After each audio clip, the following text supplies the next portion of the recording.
사랑하는 여러분 안녕하십니까? 오늘 또 하나님이 주시는 귀한 은혜로 평안하고 행복하고 아름다운 하루가 되시기를 바랍니다. 오늘은 로마서 5장에서부터 8장까지 있는 말씀을 중심으로 예수님 안에서 성령님과 함께 라는 제목으로 말씀을 드리도록 하겠습니다. 이 로마서는 사도 바울이 한 57세 정도 되었을 때에 고린도에서 로마에 있는 교인들을 상대로 해서 썼던 그런 편지의 내용이지요. 바리새인 중에 바리새인이었고 정통 유대인으로 이렇게 성장했던 사도 바울이 35살이 되었을 때 예수님을 만났습니다. 그리고 그 예수님을 만났을 때 자기가 그때까지 가져왔던 모든 가치관이라든지 또 신앙관 이런 것들을 예수 그리스도를 만난 그것 때문에 다시 정립해야 되는 그러한 기간들이 필요했지요. 그래서 한 3년 동안 그런 수련의 기간들을 고독하게 아라비아 사막에서 그걸 쭉 정리를 하고요. 그런 다음에 다시 그가 고향 다소에 가서 그 어떤 율법학자로서 또 여러 가지 많은 어떤 학문적인 그러한 수련과 깊이 있는 연구 뭐 이런 것들을 계속했지 않았겠습니까? 그러고 난 뒤에 그가 하나님 앞에서 목회를 시작했던 것이 46년이고요. 47년부터 본격적인 선교를 했던 사람이었기 때문에 이 편지를 쓸 그런 무렵이면요. 목회자로서도 또 선교자로서도 한 10년여간의 세월들을 보냈다 이렇게 볼 수가 있습니다.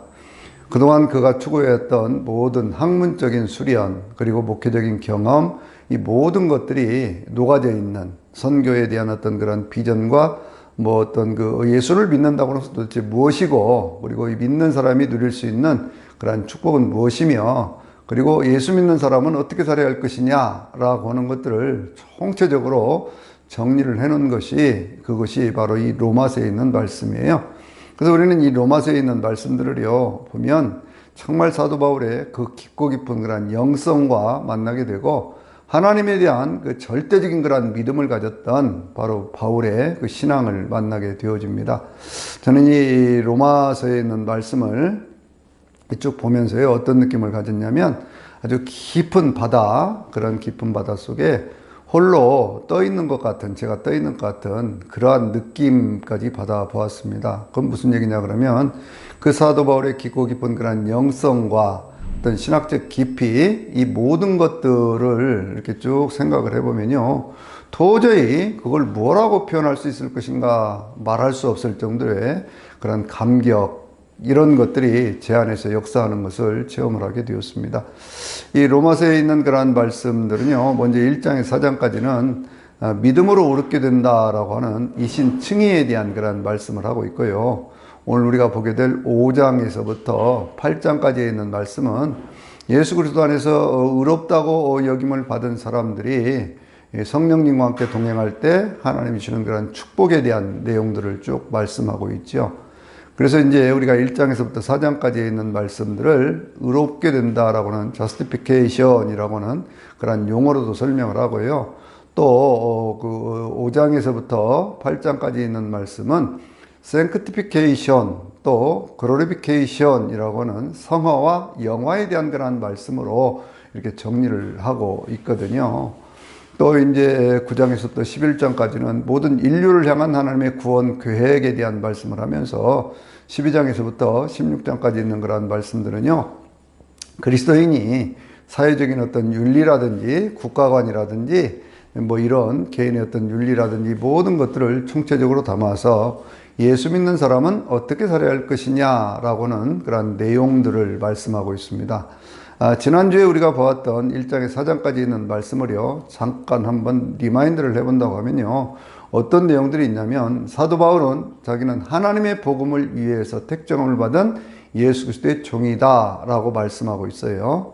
하나님의 복음이라고 하는 것이 뭘까요? 그것은 사도 바울은 이렇게 설명하고 있습니다. 이거는 하나님께서 미리 선지자들을 통해서 그 아들에 대해서 성경에 미리 예언하신 내용이다 이렇게 말씀하고 있죠.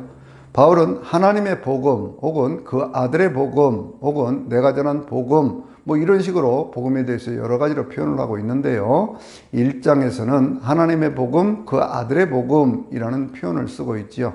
하나님의 복음이라고 하는 것을 이렇게 말씀하지 않습니까? 성경에 미리 예언된 것인데 혈통으로는 다윗의 혈통에서 나셨고 성결의 영, 곧 성령으로는 죽은 자 가운데서 다시 살아나심으로 그렇게 하심으로 해서 예수 그리스도는 그리스도로 선포가 되신 분이다. 확증되신 분이다. 라고 하는 그런 표현을 하고 있는 것을 볼 수가 있어요. 여기서 우리는요, 이 복음에 대한 바른 이해를 해야 되는데, 복음이라고 하는 것은 결국 예수 그리스도의 삶 전체에 대한 내용이죠. 예수 그리스도께서 태어나신 것, 임마누엘의 복음, 예수 그리스도 치료하시고 또 고쳐주시고 모든 병든 자, 모든 약한 자들 다 고쳐주셨잖아요. 그리고 천국 복음을 전파하시고 가르치신 그 내용들, 더 나아가서 예수 그리스도의 십자가를 통해서 그 보혈을 통해서 주님께서 모든 인간의 죄의 문제를 해결하고 영생의 문을 열어주신 바로 이 율법이 완성되는 그 사건, 예수님께서 말씀을 하시기를 마태복음 5장 17절 18절에 있는 말씀 가운데 나는 율법을 폐하러 온 것이 아니고 율법을 완성하러 왔다고 말씀을 하시면서 뭐라고 말씀을 하셨습니까? 이 율법의 1.1획도 천지는 다 없어질지언정 이 율법의 1.1획도 사라지지 않는다, 이렇게 말씀을 하셨거든요. 그 예수님께서는요, 요한복음 19장 30절에서는 뭐라고 말씀하셨어요? 이 모든 것들을 내가 다 이루었다라고 말씀을 하시면서 마지막 십자가에서의 육신을 가진 예수 그리스도의 어떤 삶을 마감하시는 그 모습을 볼 수가 있습니다. 그래서 예수 그리스도의 십자가는요, 율법의 완성이에요. 그 내용에 대해서는요, 8장에 대한 말씀을 드리면서 한 번 더 제가 설명을 드릴게요. 그리고 예수 그리스도의 부활, 예수 그리스도의 승천, 그리고 예수 그리스도의 재림, 이 모든 것들, 예수 그리스도에 관한 모든 것, 예수께서 가르쳐 주신 모든 것들이 다 복음이라고 하는 것입니다. 이 복음은요, 특별히 사도 바울이 뭐라고 말씀하고 있냐면 16절, 17절 우리가 잘 아는 그런 말씀 가운데 1장입니다. 뭐라고 말씀하고 있어요? 나는 하나님의 복음, 이 복음을 부끄러워하지 아니하노니, 나는 자랑스럽게 생각한다는 거죠. 왜냐하면 이 복음은 모든 믿는 사람들에게 구원을 주시는 하나님의 능력이라고 말씀하고 있어요. 그렇죠. 우리 모든 예수 그리스도를 믿는 이 모든 사람들은요, 하나님의 복음을 통해서 삶의 모든 순간들, 내가 살아가는 모든 생애 속에서 하나님이 주시는 구원을 누리게 되어 있는 것이잖아요. 그래서 이것은 유대인에게나 헬라인에게나 차별이 없다고 말씀하고 있는데, 왜 그러느냐? 그러면 유대인 혹은 헬라인, 그러면 유대인들은 유대인이 아닌 사람들을 이방인이라고 생각을 했는데, 그러니까 모든 인류에게, 그런 뜻이에요. 모든 사람에게, 믿는 모든 사람들에게 구원을 주시는 하나님의 능력이다, 그런 말씀이거든요. 복음에는 뭐가 나타난다고요? 하나님의 의가 나타난다고 그랬지요. 복음은 예수 그리스도를 통해서 하나님과의 바른 관계를 맺을 수 있도록 해준다. 의라고 얘기를 할 때 이건 도덕이고 윤리적인 의이기도 하지만 그보다 더 깊은 뜻은 뭐예요? 하나님과의 바른 관계를 맺을 수 있게 한다, 그런 말씀이거든요. 디카이오스의 투테오라고 하는 그런 말씀은 하나님과의 관계적인 의라고 하는 그런 뜻이 가운데 담겨져 있습니다. 그러니까 이 의라고 하는 것을 얘기를 할 때, 특별히 이제 그 아모스 5장 24절 같은 데는 정의를 물처럼, 공의를 마르지 않는 강물처럼 흐르게 하라 라는 그런 말씀을 통해서 사회적인 정의에 대한 그런 말씀을 하지만, 먼저 사도 바울이 이신칭의라고 하는 믿음을 얻게 된다라고 하는 그런 말씀을 통해는요, 인간 개개인의 어떤 실존적인 문제에서부터 구원의 문제를 다루고 있고요. 그 문제를 좀 더 확장시켜 가면서 우리라고는 그런 공동체로 그것을 키워가는 것을 볼 수가 있거든요. 그건 8장의 그런 내용으로 이렇게 정리가 되어져 가는 것을 볼 수가 있습니다. 그러니까 이제 사도 바울은 구원의 문제를 얘기를 할 때 개인의 어떤 그런 삶의 구원의 문제, 그리고 공동체인 어떤 교회 구성원들의 공동체의 문제, 그리고 더 나아가서 온 인류에 대한 구원의 문제까지 이 로마서를 통해서 우리에게 말씀해 주고 있습니다.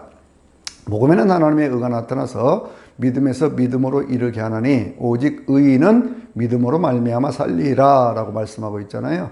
그러니까 우리가 예수 그리스도를 믿음으로 하나님의 자녀가 되는 그 복음의 역사지요. 그것이 바로 우리가 예수 믿고 죄사함 받고 하나님의 자녀가 되는 역사입니다. 그러면 이 믿음이라고 하는 것은요, 어디로 이어져 가느냐? 이 믿음은 하나씩 하나씩 끊어지는 게 아니고, 하나의 믿음이 시작되어져서 하나님 앞에 갈 때까지 계속되는 그러한 믿음인 것이거든요. 그래서 이 믿음이라고 하는 것은요, 히브리서 11장에서는 뭐라고 말씀하고 있습니까? 믿음은 바라는 것들의 실상이요, 보이지 않는 것들의 증거라고 그랬는데, 이 증거는 언제 나타나는 거예요? 우리가 살아있는 동안에 나타나는 것이거든요. 그래서 이 복음의 내용을, 그것을 생활의 복음, 그렇게 얘기를 하는 겁니다. 병든 자들이 고침을 받고 귀신 들린 자들이 온전한 정신을 회복하게 되어지는 것, 뭐 그 외에도 많은 일들이 있지 않습니까? 그 모든 것들은 생활 속에서 우리가 주님 앞에 기도할 때 응답받음으로 나타나는 하나님의 역사인 것이고, 또 우리가 예수 그리스도를 믿음으로 해서 또 다른 보혜사신 성령께서 우리 안에 오셔서 우리가 하나님의 평안을 누릴 수 있게 되어지는 것, 또 예수 그리스도를 믿음으로 인해서 예수 이름으로 더러운 귀신을 쫓아낼 수 있게 되어지는 것, 사탄을 이기는 것, 이 모든 것들이 이 생활 속에 체험할 수 있는 하나님의 복음의 역사라고 하는 것입니다.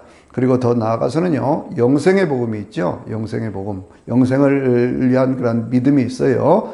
이것이 뭐냐 그러면 우리의 삶이라고 하는 것이 육체적인 삶을 마감하고 났을 때 영원한 어떤 멸망의 길로 가지 않고요, 영원한 생명, 천국으로 인도함을 받는 바로 그것을 믿음, 영생의 믿음, 이렇게 얘기도 하고 그러는 것이거든요. 그래서 믿음에서 믿음으로 이르게 하기 때문에 하나님과의 바른 관계를 맺은 사람은 오직 의인은 믿음으로 말미암아 살리라 라고 하는 말씀이 그런 뜻이에요. 의롭다고 여김을 받은 사람, 그런 뜻입니다. 완전히 의로운 사람이라는 그런 얘기가 아니에요. 의롭다고 인정을 받은, 예수 그리스도 때문에 의롭다고 인정을 받은 그런 사람들은 하나님 앞에서요, 그렇게 믿음으로 산다라고 하는 것이죠. 그래서 저희는요, 예수 그리스도를 처음 믿기 시작한 그 순간부터 천국 가는 그날까지 오직 예수 그리스도를 통해서 주어진 그 은혜를 통해서 하나님 앞에서요, 의롭다함을 얻은 그러한 백성으로서 그렇게 살아야 되는 것이죠. 거기에 대한 여러 가지 많은 이야기들을 2장, 3장, 4장에서 말씀을 하고 있는데요. 이 내용들은 제가 지난주에 말씀을 드렸기 때문에 더 이상 반복하지는 않겠습니다. 그러나 가장 중요한 것은 뭐냐 그러면 예수 그리스도를 믿음으로 해서 모든 믿는 사람들에게 차별이 없는 하나님의 의가 나타났기 때문에 예수 그리스도를 믿는 사람들은 하나님 앞에서 의롭다 하심을 얻었다라고 하는 것이거든요. 그래서 이제 이 내용들을요, 사도 바울이 5장에서부터 구체적으로 이제 논증을 해가는 그런 내용이 뭐냐면 5장 1절에서 이렇게 말씀하고 있거든요. 그러므로 우리가 믿음으로 의롭다 하심을 얻었으니, 뭘로요? 믿음으로 의롭다 하심을 얻었으니 예수 그리스도 안에서 하나님과 화평을 누리자라고 말씀하고 있어요. 예수 그리스도 말미암아 화평을 누리자, 그 얘기죠. 그러니까 우리가 믿음으로 의롭다 하심을 얻었어요. 누구 때문에? 예수님 때문에. 그러니까 그 예수님 때문에 하나님과의 화평을 누릴 수 있는 그러한 인생을 살아야 된다는 거죠. 여러분, 여기에 중요한 단어가 여러 가지가 있지만 제가 한 가지 강조하고 싶은 것은요, 누린다라고 하는 그런 말씀이에요. 여러분, 신앙생활은요, 늘 애타게 하면 안 됩니다. 하나님의 구원을 받은 하나님의 자녀로서의 누림이 있어야 돼요. 그것은 성령님이 내 안에 주시는 축복이라고 하는 것이죠. 그 축복이 있을 때 우리는 당당하게 세상 가운데 믿음으로 세상을 이길 수 있는 사람들이 될 수 있는 것이거든요. 그러면 그것이 어떻게 되는 것이냐라고 했을 때 사도 바울은요, 이렇게 얘기를 하거든요. 우리가 누릴 수 있는 것, 그것은 먼저 우리가 믿음 안에서 서 있는 그러한 사람이 되었다. 이 은혜를 누릴 수 있어서 우리가 하나님의 영광을 바라면서 즐거워하는 인생이 되었다, 그런 얘기예요. 그러니까 이것은 뭘 얘기하고 있는 겁니까? 우리가 그리스도 예수 안에서 믿음으로 서 있는 인생이라는 거죠. 넘어지지 않는 인생이에요. 사도 바울은 뭐라고 말을 했습니까? 이미 고린도후서 4장에서 그런 말씀을 했잖아요. 우리 안에 어둠 가운데 빛이 비추어지라고 말씀하신 하나님께서 우리 마음 가운데 예수 그리스도의 얼굴에 있는 하나님의 영광을 나는 빛을 비추어 주셨다. 우리는 이 빛을 우리 안에, 이 생명을 우리 안에 가지고 있기 때문에, 이 보배를 우리가 가지고 있기 때문에 거꾸로 뜸을 당하여도 거꾸로 떨어지지 아니하고, 이렇게 우겨싸움을 당해도 우겨싸움을 당하지 않는, 낙심하지 않는 그러한 인생이 되었다, 이렇게 말씀하고 있지 않습니까?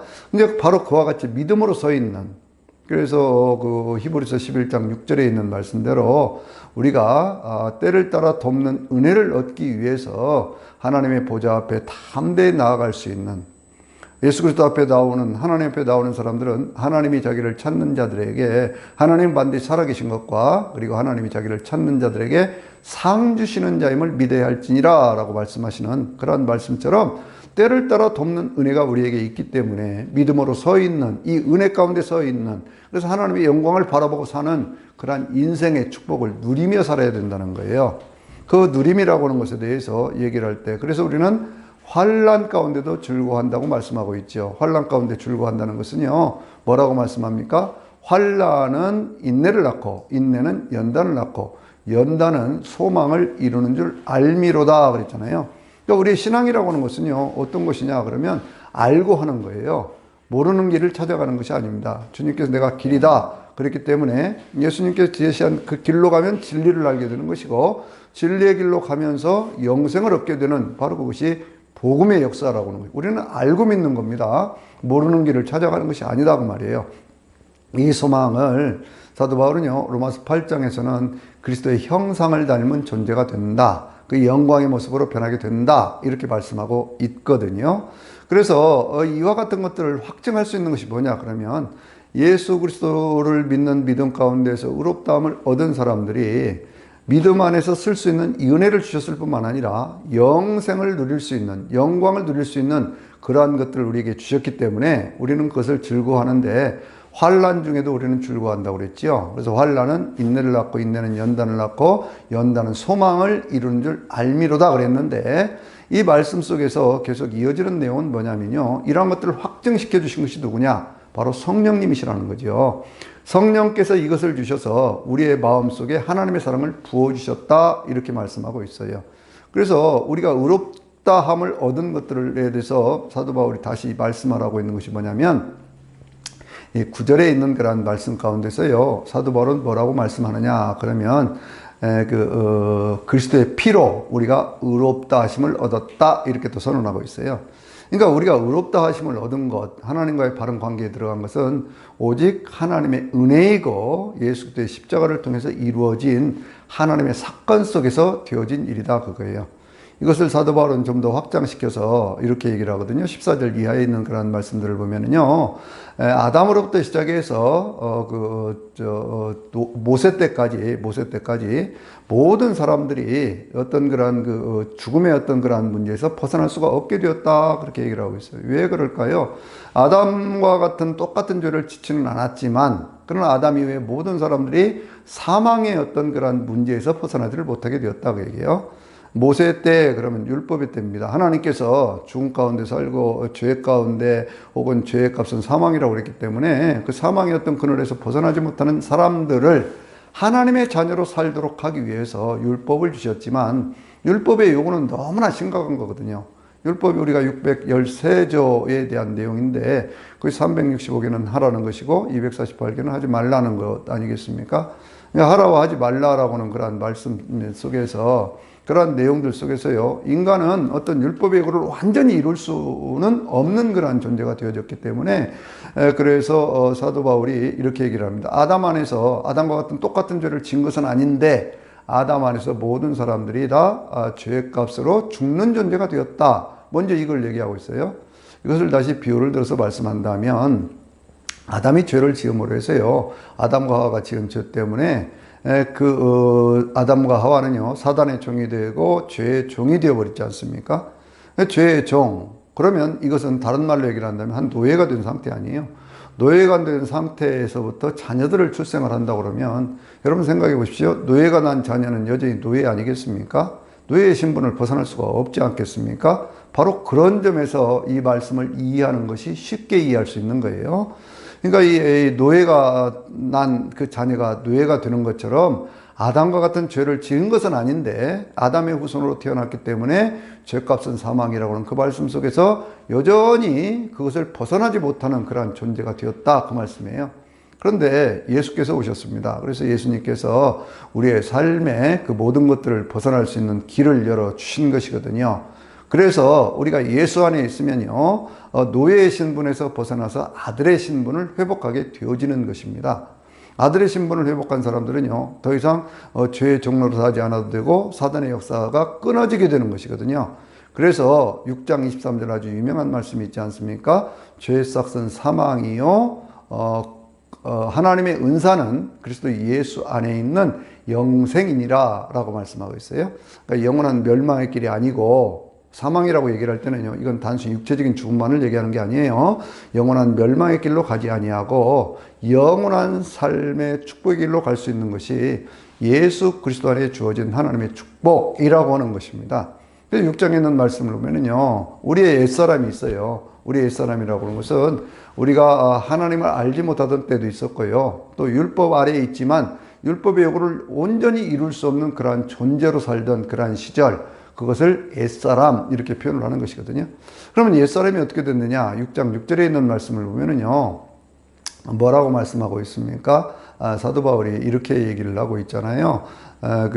옛사람이 우리가 그리스도 예수 안에서 완전히 십자가에서 그리스도 예수와 함께 죽은 것은 우리가 죄의 종로로 타지 않고 하나님에 대한 산 존재로 그렇게 살기 위해서 그런 것이다 라고는 그런 말씀을 하는 거예요. 그래서 6장 11절에 있는 말씀을 보면은요, 뭐라고 말씀을 합니까? 다시 바울이 그렇기 때문에 너희는 죄에 대해서 죽고 의에 대해서는 그리스도 예수 안에서 하나님의 산자로 여길지어다, 그렇게 말씀합니다. 이제 새로운 삶을 살아야 된다는 것이죠. 새로운 믿음의 삶의 자세를 가져야 된다는 것이죠.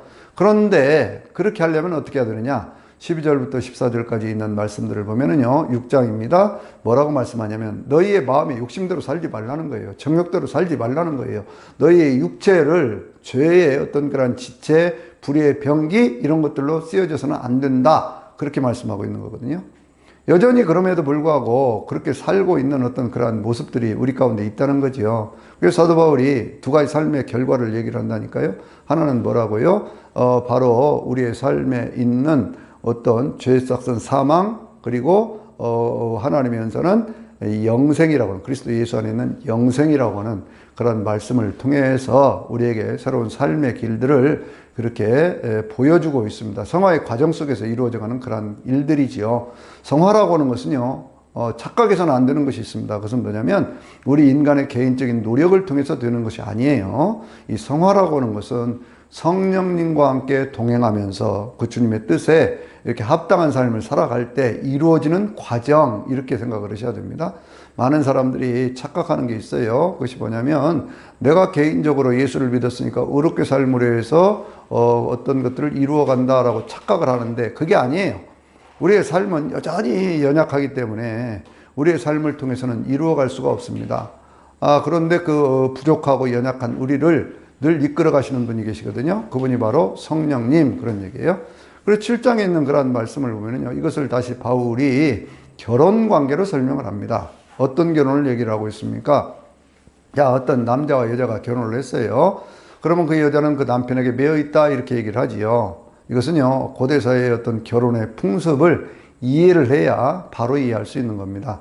옛날에는요, 남자들이 여자하고 결혼을 하면 그 여자의 집에 일정한 금액을 그걸 지불을 해야 그 여자를 데려올 수가 있었습니다. 속된 말로 얘기를 하면 여자를 사오는 것과 마찬가지예요. 그러면 사온 그 여자는요, 어떤 아주 못된 사람을 만나면 그냥 자기의 부속물, 자기의 소유물 같이 생각을 하고 아무렇게나 그렇게 취급을 하고든 그러한 시절의 이야기거든요. 그러니까 이 여자는요, 그 남편에게 벗어나려고 해도 벗어날 수가 없습니다. 벗어날 수가 없는데 언제 벗어나게 되느냐? 그 남편이 죽으면 그때 벗어날 수가 있다, 그런 얘기예요. 율법의 어떤 그런 관계 속에서 율법에 대해서 죽었다라고 이렇게 얘기를 할 때는요, 율법이 죽었기 때문에 율법의 요구를 만족시키지 않아도 그래도 여전히 이 예수 그리스도 안에서 우리는 새로운 사람으로 살 수 있는 그러한 길들이 열리게 되었다, 그런 얘기예요. 그러면 예수 그리스도 안에서 그러한 삶을 살도록 새로운 길이 열렸는데 그러면 그것이 온전히 우리가 육신을 가지고 있는 동안에 이루어지느냐, 그 말씀이죠. 그게 안 된다는 거예요. 그게 안 된다는 거예요. 그래서 사도 바울이 그 다음에 말씀하고 있는 것이 여전히 내가 예수 그리스도를 믿고 하나님의 자녀가 되었음에도 불구하고 이 육신을 가지고 있는 내가 그 어떤 그것을 이루지 못하는 그것에 대해서 얘기를 할 때 내 마음으로는 하나님의 법을, 내 육신으로는 죄의 법을 섬긴다라고 얘기를 하면서 뭐라고 얘기를 합니까? 오라 나는 공고한 사람이로다. 여러분, 그렇지요. 우리가 살아가면서 마음으로는 하나님의 뜻을 이루고 살고 싶잖아요. 그런데 살다 보면 우리의 육신의 정욕이라든지 안목의 정욕이라든지 이생의 자랑이라든지 뭐 이런 것들을 추구해가는 것들이 있습니다. 그러다 보면 그렇게 살지 못하는 것들에 대한 그런 갈등이 있거든요. 그런 갈등이 있을 때 바울은 이렇게 얘기를 하지요.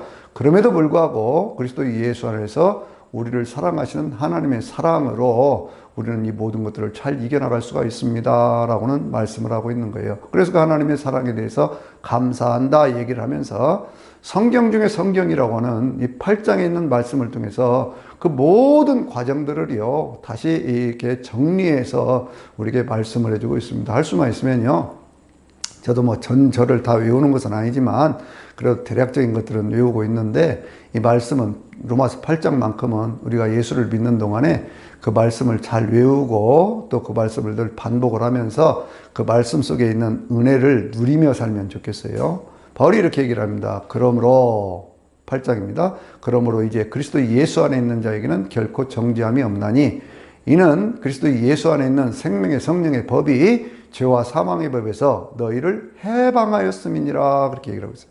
인간이 살아가는 모든 삶에 있어서 죄와 사망의 법이 역사하고 있었다니까요. 그런데 이제 그리스도 예수 안에 내가 들어왔습니다. 삶의 자리가 바꿔졌어요. 그러니까 옛날 어떤 남편이 그 율법이라고 하는 것들이, 율법에 대해서 내가 죽어버렸기 때문에 예수 그리스도 안에 있는 복음으로 살 수 있는 그러한 존재가 되어서 생명의 성령의 법, 이 말씀은 무슨 얘기예요? 생명을 주시는 성령의 능력이, 그런 뜻이에요. 그것이 죄 가운데서 사망을 가졌던 그러한 힘을 거기에서 또 벗어날 수 있도록 우리를 해방시켜 주시다는 거거든요. 이것을 속량, 그렇게 얘기를 하는 겁니다. 속량이라고 하는 것, 에베소 1장 7절에 보면요, 우리가 예수 그리스도의 피로 속량 곧 죄사함을 받았다, 이렇게 말씀하고 있잖아요. 또 요한계시록 1장 5절을 보면요, 예수께서 자기의 피로 우리를 우리의 죄에서부터 해방시켜 주셨다 그랬어요. 완전히 자유함을 얻는 그러한 존재들이 되어진 것이거든요. 여러분, 이 사실을 분명히 우리가 알고 믿어야 돼요. 그러면 왜 그렇게 하셨느냐 그랬더니 그 다음에 뭐라고 말씀하고 있냐면요, 율법이 육신의 연약함으로 이룰 수 없는 것을 하나님은 하시나니, 그 얘기예요.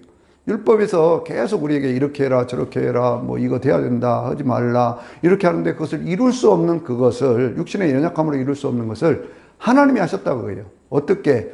그 아들을 통해서, 그 아들의 몸에 그 죄의 몸으로, 죄의 모양으로 보내셔서 그 죄를 그 아들에게 정하여 주셨다. 다시 말하면 예수 그리스도께서 그 모든 죄를 지고 십자가에 죽으셨다고는 함축해서 말씀하고 있죠. 그렇게 해서 어떻게 했느냐 그러면, 육신의 연약함으로 인해서 그렇게 해서 하나님의 의를 이룰 수 없는 그것, 그 율법의 요구를 바로 육신을 따르지 않고 영을 따르는 우리가 그것들을 이룰 수 있도록 하셨다, 그 얘기예요. 여러분, 이 말씀이 중요한 것이 뭐라고요? 내가 육신적인 노력을 통해서 되는 게 아니란 말이에요. 항상 성령님이 도와주셔야 돼요. 여러분, 항상 신앙은요, 하나님의 은혜에서 출발해야 되고 성령님의 도우심을 통해서 세상을 믿음으로 이겨나갈 수 있는 사람이 돼야 되지, 자기가 자기 의를 드러내는 그것이 된다면요, 여전히 우리가 하나님의 은혜를 온전히 누리지 못하는 관계가 되는 거예요. 그래서 5장을 시작하면서 뭐라고 얘기를 했습니까? 우리가 믿음으로 오르게 되었으니 예수 그리스도로 말미암아 하나님과 화평을 누리자라고 말씀하고 있거든요. 어떻게 누린다고요? 성령님 안에서, 그 말씀이에요. 그래서 그것을 계속해서 발전시켜서는 말씀이 뭐냐면, 어떤 우리가 예수 그리스도를 믿음으로 통해서 하는 그것은 육신의 생각이라는 것이 하나님의 생각과 원수가 된다는 거예요. 그것은 하나님의 율법을, 하나님의 요구를, 그것을 이 육신의 어떤 그런 생각이 그걸 이룰 수가 없다는 거예요. 그래서 율법의 요구, 육신의 요구, 이런 것들은요, 결국 육신의 생각이라는 것은 하나님과 원수가 되고 하나님을 사랑하지 않는 그러한 증거만 남게 된다, 그 얘기예요. 그래서 사도 바울이 유명한 구절에 있는 말씀을 하죠. 하나님의 영이 우리 안에 있으면 우리는 하나님의 자녀다. 그리스도의 영이 없으면 그리스도가 너희 안에 계시지 않는다, 이렇게 말씀하고 있어요. 그러니까 하나님의 영으로 인도함을 받는 사람들이 바로 하나님의 아들이 되고 하나님의 자녀가 되어지는 것입니다. 11절에 있는 유명한 말씀이 있지요. 뭐라고 말씀하고 있습니까? 사도 바울이 그 예수 그리스도를 죽은 자 가운데 살리신 하나님의 영이 너희 안에 거하시면, 예수 그리스도를 죽은 자 가운데 살리신 그의 영으로 말미암아 우리의 죽을 몸도 살리시리라 라고 말씀하고 있어요. 하나님의 영으로 인도함을 받는 사람들이 하나님의 자녀들인데, 하나님의 영이 우리 안에 거하시면 그 얘기예요. 예수님 뭐라고 말씀하셨어요? 요한복음 14장 16절에 있는 말씀을 통해서 내가 또 다른 보혜사를 너희에게 보내리니 그렇게 말씀하고 있죠. 그는 진리의 영이라 너희 속에 영원히 계신다라고 말씀하거든요. 우리의 안에, 우리의 속에, 우리의 마음에서부터 역사하시는 분, 바로 그 성령님, 우리가 예수 그리스도를 믿을 때 우리 안에 오셨던 분. 고린도전서 12장 2절에서 뭐라고 말씀합니까? 누구든지 성령으로 말미암지 않고는 예수를 주라고 시인할 수 없다고 그랬고, 또 에베소 1장 13절에 있는 말씀에는 우리가 구원의 복음을 듣고 믿어 성령으로 인침을 받았다 이렇게 말씀하고 있잖아요. 그러니까 우리가 구원의 복음을 듣고 믿으면요, 그 순간에 성령이 우리 가운데 역사를 하시는 거거든요. 그 성령이 있어야 우리는 하나님의 사람이 되는 거예요. 그리스도의 영이 없으면 하나님의 사람이 아니고, 하나님의 성령께서 역사하시면 너희의 죽을 몸도 살리시라고 그랬어요. 여기에도 두 가지 은혜가 있습니다. 하나는 생활 속에서 우리가 살아가는 가운데 필요한 많은 것들이 있어요. 그 모든 것들을 죽을 몸도 살리시라 그랬기 때문에 생활 속의 문제도 해결해 주실 뿐만 아니라, 나중에 우리가 이 세상을 떠나게 될 때, 우리의 영혼이 육체를 벗어버리고 떠나게 될 때, 다시 하나님께서 우리 주 예수 그리스도가 재림하실 때 우리의 몸도 고린도전서 15장 51절에 있는 말씀처럼 순식간에 후련히 변화해서 영적인 몸, 영원한 몸, 천국의 몸을 누릴 수 있는 그러한 존재가 되어진다라고는 그걸 말씀하고 있는 거거든요. 여러분, 우리는요, 무서워하는 종의 영을 받은 게 아니에요. 하나님의 영을 받은 겁니다.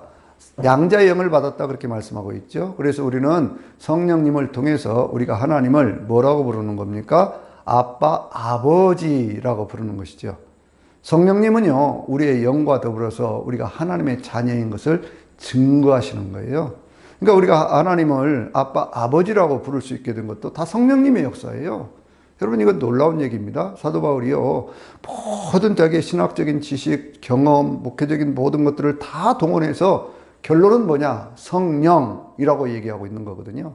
그러니까 우리가요, 성령의 음성에 민감해야 되고, 성령의 이끌림에 민감해야 되고요, 성령님과 함께 동행할 수 있도록 날마다 우리의 영에 어떤 귀를 열어놓고, 영의 눈을 열어놓고, 주님 말씀하옵소서, 종이 듣겠나이다 라고는 그러한 자세를 가져야 됩니다.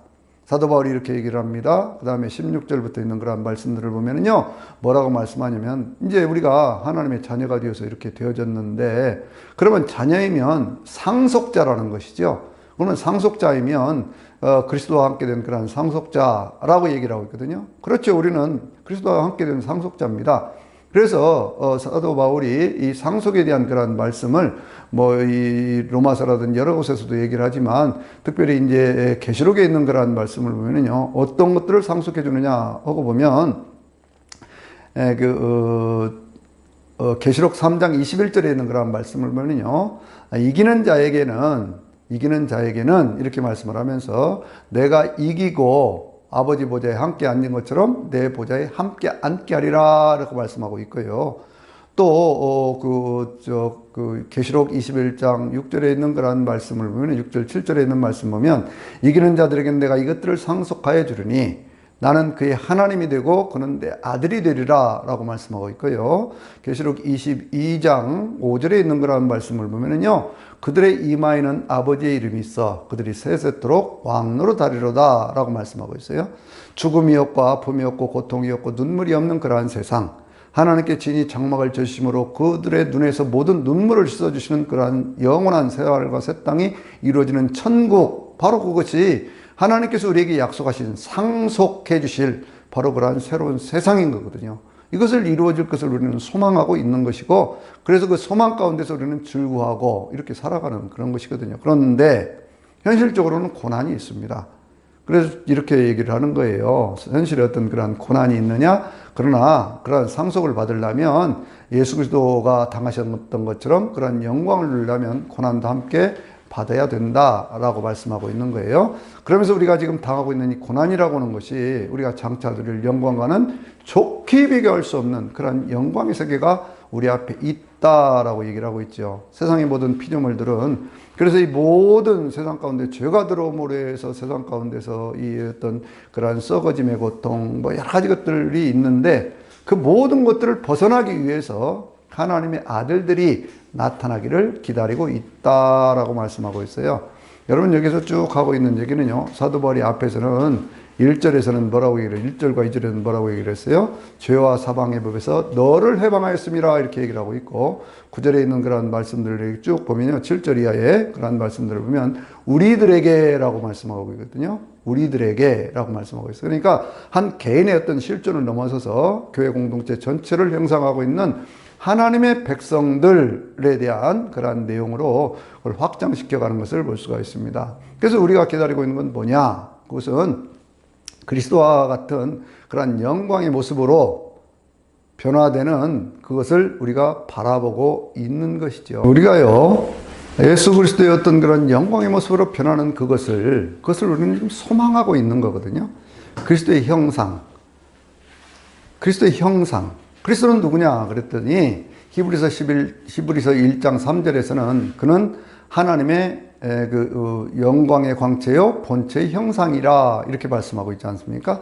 그러한 모습으로 우리가 변하는 그날을 우리는 소망하고 있는 거예요. 그런데 여전히 우리는 연약합니다. 육신을 가지고 살기 때문에 연약해요.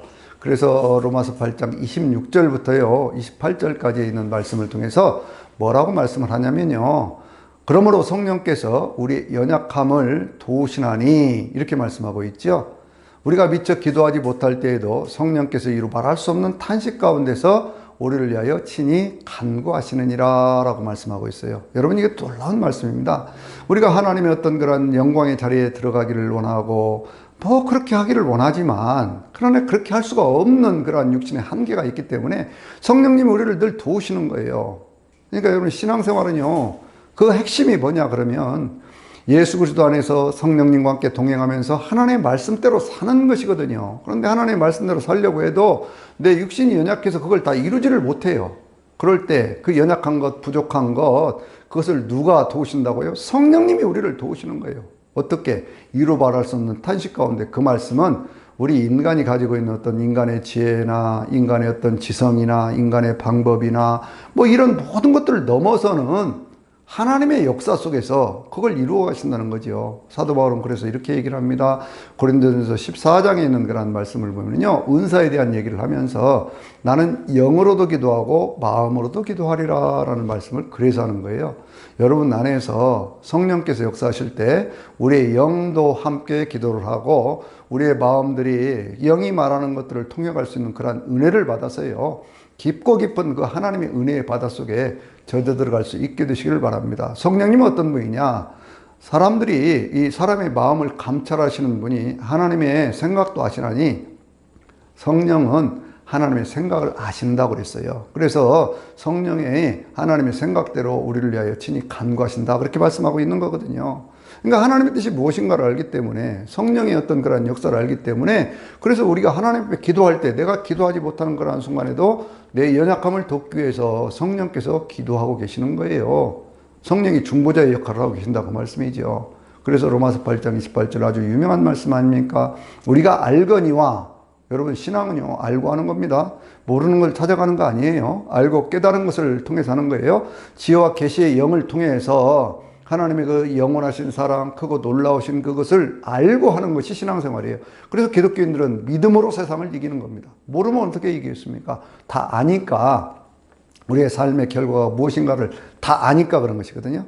그래서 하나님을 사랑하는 자, 곧 그분의 뜻대로 부르심을 입은 사람들에게는 모든 것이 합력하여 선을 이루느니라. 모든 것이 합력하여 선을 이루게 하시는 분이 누굴까요? 하나님이 그렇게 하시고 성령님이 그렇게 하시는 거지요.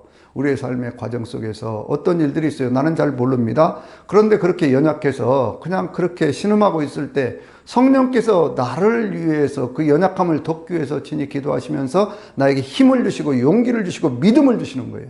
그래서 그런 다음에 그 과정들을 다 연단의 과정, 환난의 과정, 그걸 다 겪고 나니까 소망이 이루어졌다라고는 그러한 고백이 우리가 지나온 세월들 동안에 예수 그리스도를 만난 이후에 살아왔던 모든 신앙의 삶에 얼마나 많은 그러한 고백들이 있었습니까? 모든 것이 다 하나님의 은혜입니다 라고는 고백은 지나온 세월들 속에서 나를 도우셨던 하나님에 대한 체험이 없이는 할 수가 없는 거거든요.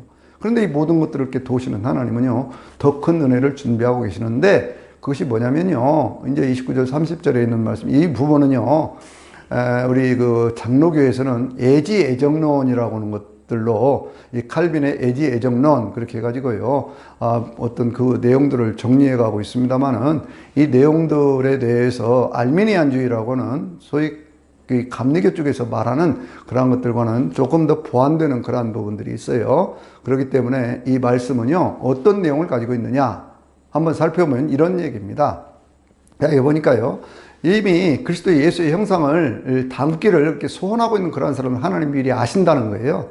아시기 때문에 그 아는 그러한 사람들을요, 하나님께서 미리 정하시고 그랬어요. 미리 정하시고. 그리고 정하신 그러한 사람들을 또 택하시고, 택한 그들을 부르시고, 부른 그들을 영화롭게 하셨느니라 라고 말씀하고 있어요.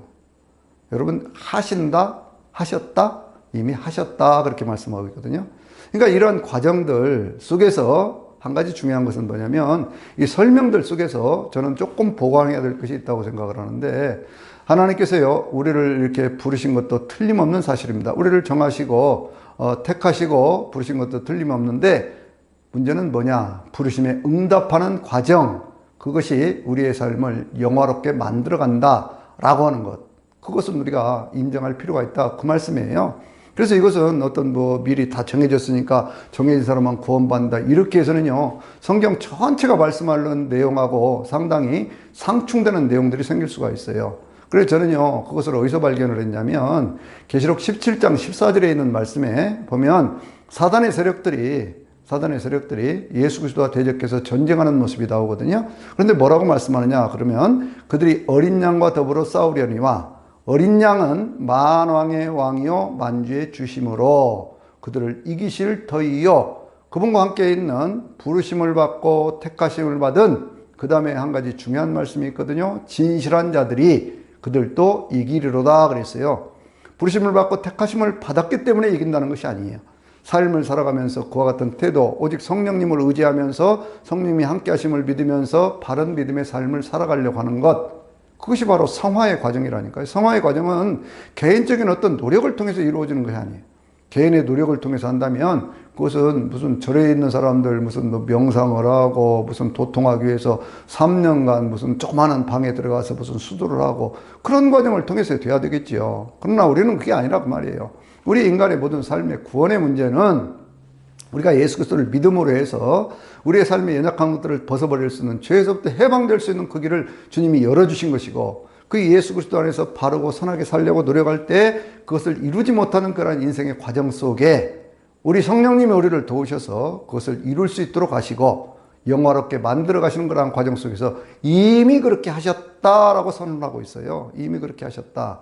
그것은 뭐예요? 성령님 우리와 함께 하시는 것, 하나님의 빛이 우리 안에 있는 것, 바로 그것을 통해서 그것이 완성된 그러한 모습은 아니라고 할지라도 그와 같은 영광스러운 모습, 영광의 영이 우리에 머물고 있는 그 은혜가 있다, 그 말씀이죠. 그러니까 신앙생활이라고 하는 것은요, 끝없는 투쟁의 과정이지만 그 투쟁의 과정에서 내가 내 스스로 오는 것이 아니라 내 힘으로 할 수 없을 때 하나님이 나를 도우신다, 성령님이 나를 도우신다, 그렇게 믿으시면서 그렇게 사시기를 바랍니다. 그래서 그 다음에 있는 말씀을 보면은요, 뭐라고 말씀하냐면 32절에 있는 그런 말씀을 보면은요, 성령님이 어떻게 하시느냐 그랬더니 하나님 아버지께서요, 자기 아들도 아끼지 않고 우리에게 주셨는데, 이 모든 만물도 우리에게 주셨는데 하나님이 그 무엇을 아끼시겠느냐라는 그런 말씀을 해요. 참 얼마나 귀한 말씀인가 모릅니다. 예수 그리스도를 통해서 우리를 구원하신 그 주님께서, 세상 모든 만물도 우리에게 허락하신 그 아버지 하나님께서 세상에 있는 그 모든 것들 가운데 그 무엇을 아끼시겠느냐, 그렇게. 그러면서 예수 그리스도는 어떤 분이냐라고 얘기를 할 때 34절에 있는 그런 말씀을 보면요, 예수 그리스도는 지금 하나님 보좌 우편에 앉아 계시면서 우리를 위하여 친히 간구하시느니라 그랬어요. 하나님 보좌 우편에 계시면서 우리를 위하여 친히 간구하시느니라. 여러분, 이 로마서에서 특별히 성령님이 우리를 위해서 간구하신다고 그랬잖아요. 우리의 연약함을 위해서 간구하신다고 그랬잖아요. 예수 그리스도도 하나님 우편에 앉아 계셔서, 하나님 보좌 우편에 계셔서 우리를 위하여 간구하신다, 그렇게 말씀하고 있어요. 그러니까 우리를 위한 중보자의 역할을 하시는 것이 바로 하나님 자신이에요. 하나님 자신. 여러분, 이게 도대체 인간적인 어떤 지식이나 지혜로는 해결될 수가 없는 겁니다. 하나님은 처음부터 우리 인간을 만드시면서 하나님의 형상과 모양대로 만드셨는데 죄 때문에 그걸 잃어버려서 아담이 세상을 사는 동안에 자기 모양과 형상을 닮은 자녀들을 낳았지 않습니까? 그래서 죄의 문제 때문에 죄를 극복하지 못한 사람들은 아담과 같은 그러한 삶을 살아갈 수밖에 없는 존재가 되었던 것입니다. 그게 이제 창세기 5장 1절에 있는 말씀에 아담의 형상대로 자기의 모양과 형상대로 그렇게 얘기를 하는 거거든요. 근데 그 모든 것들을 회복시켜 주신 분이 있는데 바로 그분이 예수 그리스도, 예수 그리스도의 십자가를 통해서 주님은 그 보혈을 통해서 믿음으로 말미암아 우리가 구원을 받는 의롭다 여김을 받는 하나님의 자녀의 신분을 회복시켜 주셨어요. 그래서 지금 우리는 하나님의 자녀로 살아가는 겁니다. 그러나 여전히 연약해요. 육신을 가지고 있기 때문에 연약해요. 그래서 어떤 때는 마음의 갈등도 하고 그렇게 할 때 그 모든 것들을 합력해 선을 이루어갈 수 있도록 우리의 삶을 인도해 가시는 분은 바로 성령님이시고 예수 그리스도 우리 주님이시라고 하는 것이죠. 그래서 바울이 이제 자랑스럽게 얘기를 합니다. 세상 가운데 있는 환난이나 공고나 핍박이나 그 어떤 것이라고 할지라도 우리를 그리스도 예수의 사랑에서 끊을 것이 없다. 그리스도 예수의 사랑으로 하나님의 사랑으로 우리는 이 모든 것들을 넉넉하게 이긴다. 그것을 이제 마지막에 선언하고 있는 거거든요. 그러면서 사도 바울이 얘기를 합니다. 하늘에 있는 천사들이라든지 혹은 하늘에 있는 권세자들이라든지 무슨 높음이나 기쁨이나 이것은 뭐냐 그러면 악한 영들의 역사를 또 그런 식으로 표현을 하고 있는 거거든요. 그러니까 세상에는 그 어떤 것들도 예수 그리스도 안에 있는 하나님의 사랑에서 우리를 끊을 자가 없다라고 하는 것이 이 로마서 8장의 결론입니다. 왜? 하나님이 함께 하시니까, 성령께서 함께 하시니까 그거예요. 그래서 우리가 살아가는 이러한 삶의 과정 속에 우리가 예수 그리스도를 믿음으로 얻게 됐다니까. 여러분, 이 바울이 이야기를 하는 가장 깊은 그 은혜를 우리가 같이 누려야 될 것은 뭐냐면, 사도 바울이 자신의 삶에 대해서 고백을 할 때 나는 율법의 의로는 흠이 없는 자였다 그렇게 얘기를 하잖아요. 근데 율법의 의로 흠이 없는 그러한 사람이 결국에는 어떻게 됐습니까? 예수 그리스도를 믿는 사람들을 다 박해하고 죽이고 하는 그러한 일을 했지 않습니까? 그런데 그런 바울을 부르셨어요. 자기가 원해서 온 것이 아니라니까요. 그러니까 바울이 늘 고백하는 것이 나는 주님께로부터 택정함을 받았다. 어머니의 배에서부터 나는 하나님의 부르심을 받았다. 하는 고백을 할 수밖에 없는 겁니다. 자기가 스스로 선택해서 믿었다고 하면 그렇게 어떻게 얘기를 하겠습니까? 그래서 주님께서는 나를 미리 아시고 그렇게 또 정하시고 그렇게 해서 또 부르시고 그래 불러서 또 의롭게 여기시고 예수 그리스도 안에서 그렇게 여기시고 그리고 내 삶을 영화롭게 하셨다. 현실의 삶은 세상적인 어떤 영광으로 보면 영화로울 것이 없는 거예요. 그러나 하나님의 자녀로서 하나님의 종으로서 예수 그리스도의 종으로 살아가는 자신의 삶이 얼마나 사랑스러웠으면 영화롭게 하셨다라고 고백을 하겠습니까? 왜? 그에게는 끊어지지 않는 하나님의 사랑이 있었던 거거든요. 그 사랑을 부어주신 분이 성령님이시거든요. 그래서 우리의 삶은요, 신앙은 뭐냐? 하나님의 사랑에서 끊어지지 않고 사는 겁니다. 하나님이 나를 사랑하신다는 그런 믿음과 확신, 또 그것이 날마다 생활 속에 체험되어져서 예수 그리스도 안에서 성령님과 함께 동행하면서 하나님의 뜻을 이루어 갈 때 하나님의 영광의 빛이 비추어지는 저나 여러분의 삶이 되시기를 주의 이름으로 축원합니다. 아멘.